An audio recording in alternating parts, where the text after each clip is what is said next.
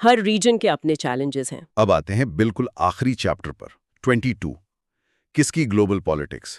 ہیوڈ پوچھتے ہیں کہ کیا گلوبل اب بھی ایک پولیٹیکل اسپیس ہے؟ فائنینشیل کرائسس، چین کا عروج، بلیک لائیوز میٹر جیسی social movements, anti globalist right wing کا ابھرنا، کلائمیٹ کرائسس، پینڈیمک، یہ سب گلوبلزم کو چیلنج کرتے نظر آتے ہیں۔ جی، وہ بٹرفلائی ایفیکٹ کا ذکر کرتے ہیں، کیسے ایک چھوٹی سی چیز جیسے جارج فلوئڈ کی ویڈیو گلوبل اثر ڈال سکتی ہے۔ ایک اور اہم کانسیپٹ ہے گلوبل ٹائم۔ جیمز بالڈون نے لکھا تھا کہ لوگ تاریخ میں قید ہیں اور تاریخ ان میں قید ہے۔ نسل پرستی جیسے مسائل پاسٹ اور پریزنٹ کو گلوبلی جوڑتے ہیں۔ تو جو گلوبلائزیشن کا آئیڈیا تھا کہ گلوبلائزیشن اچھی ہے اور رکے گی نہیں، وہ اب کمزور پڑ گیا ہے؟ لگتا تو یہی ہے۔ زیشک نئی دیواروں کی بات کرتے ہیں، بارڈر پالیٹکس واپس آ گئی ہے، لبرل ہیجمنی ختم ہو رہی ہے۔ سوال یہ ہے کہ کیا یہ گلوبل کا اینڈ ہے یا صرف ایک خاص قسم کے گلوبلزم کا؟ پاور بھی شفٹ ہو رہی ہے۔ کولڈ وار کے بعد امریکن یونیپولیرٹی تھی، اب ملٹی پولیرٹی ہے۔ چین اور روس اہم پلیئرز ہیں۔ جی، امریکہ کا ملٹری بجٹ بہت ہے لیکن اس کی پاور لمیٹڈ ہے، جیسا شام، یوکرین، ہانگ کانگ میں نظر آیا۔ ہیوڈ مستقبل کے کچھ ممکنہ سیناریوز بتاتے ہیں جو ایک دوسرے سے کافی مختلف ہیں۔ 1 ایک بارڈر لیس ورلڈ۔ ہائپر گلوبلسٹ سوچتے تھے لیکن سٹیٹ اب بھی بہت اہم ہے۔ 2 ایک ورلڈ آف ڈیموکریسیز۔ فوکویاما نے اینڈ آف ہسٹری کہا تھا لیکن ہسٹری واپس آ گئی، اتھارٹیرین سٹیٹس بڑھ رہی ہیں۔ صحیح۔ 3 ایک چائنیز سینچری۔ چائن کی اکنامک پاور بڑھ رہی ہے، کیا وہ گلوبل ہیجمن بنے گا؟ اور یہ ٹرانزیشن پرامن ہوگا یا کانفلکٹ والا؟ یہ بڑا سوال ہے۔ 4 ایک انٹرنیشنل کمیونٹی جو مضبوط ہو رہی ہے، انگلش اسکول تھیوری، R2P، لیکن ریئلزم اور ویسٹرن ڈومیننس کی تنقید بھی ہے۔ 5 گلوبل ساؤتھ کا عروج، برکس اور دوسرے ملک، کیا یہ نارتھ ساؤتھ ریلیشنز کو بدلے گا بہتر کوآپریشن یا نئی ایکسپلائٹیشن؟ اچھا۔ 6 انوائرمنٹل کلیپس، کلائمیٹ چینج سب سے بڑا خطرہ لیکن ایکشن لینا مشکل، tragedy of the Commons, north south تنازع۔ یہ تو واقعی بہت بڑا مسئلہ ہے۔ 7 اور اب تو politics beyond the globe, space exploration, private کمپنیاں، مسک، بیزوس، اسپیس لا، کولونائزیشن اور پولیوشن کے نئے سوالات۔ مستقبل کا پتہ تو کسی کو نہیں، جیسا ڈونلڈ رمسفیلڈ نے کہا تھا، اننون اننونز ہوتے ہیں۔ جی، کمپلیکسٹی تھیوری بتاتی ہے کہ سسٹم انپریڈکٹیبل ہو سکتے ہیں۔ ان سیناریوز کا فائدہ یہ ہے کہ ہم پریزنٹ ٹرینڈز کو بہتر سمجھ سکتے ہیں۔ لیکن جو بنیادی سوال ہیوڈ اٹھاتے ہیں وہ ہے یہ سیاست ہے کس کی؟ انیکوالٹی، کلاس، ریس، جینڈر اب بھی گلوبل پالیٹکس کا حصہ ہے۔ بالکل۔ پالیٹکس، جیسا ارسطو نے کہا، ہمیشہ پاور کی تقسیم پر کانٹسٹیشن ہوتی ہے۔ مختلف آئیڈیاز مختلف انٹرسٹ کو سرو کرتے ہیں۔ ہمیں یورو سینٹرزم پر تنقیدی نظر رکھنی چاہیے۔ یعنی صرف یورپین پرسپیکٹو سے نہ دیکھیں۔ جی، شاید مستقبل میں مارجنلائزڈ گروپس کی آواز زیادہ سنی جائے، لیکن یہ کانٹسٹیشن، یہ کشمکش جاری رہے گی۔ تو یہ تھا اینڈریو ہیوڈ کی یہ زبردست کتاب گلوبل پالیٹکس کا سفر، خاص طور پر ان آخری چیپٹرز کا جائزہ۔ اس کتاب نے واقعی گلوبل پالیٹکس کی گہرائیوں اور پیچیدگیوں کو سمجھنے میں مدد دی۔ اور آخر میں یہ سوال رہ جاتا ہے کہ گلوبل پالیٹکس کی شکل کون طے کرے گا؟ کیا موجودہ طاقتیں اور عدم مساوات برقرار رہیں گی یا نئے ایکٹرز اور نئے خیالات اس منظر نامے کو بدل دیں گے؟ یہ وہ سوال ہے جس پر غور کرتے رہنا چاہیے۔ اسی کے ساتھ ہیوڈ کی اس کتاب پر ہماری یہ گفتگو ختم ہوتی ہے۔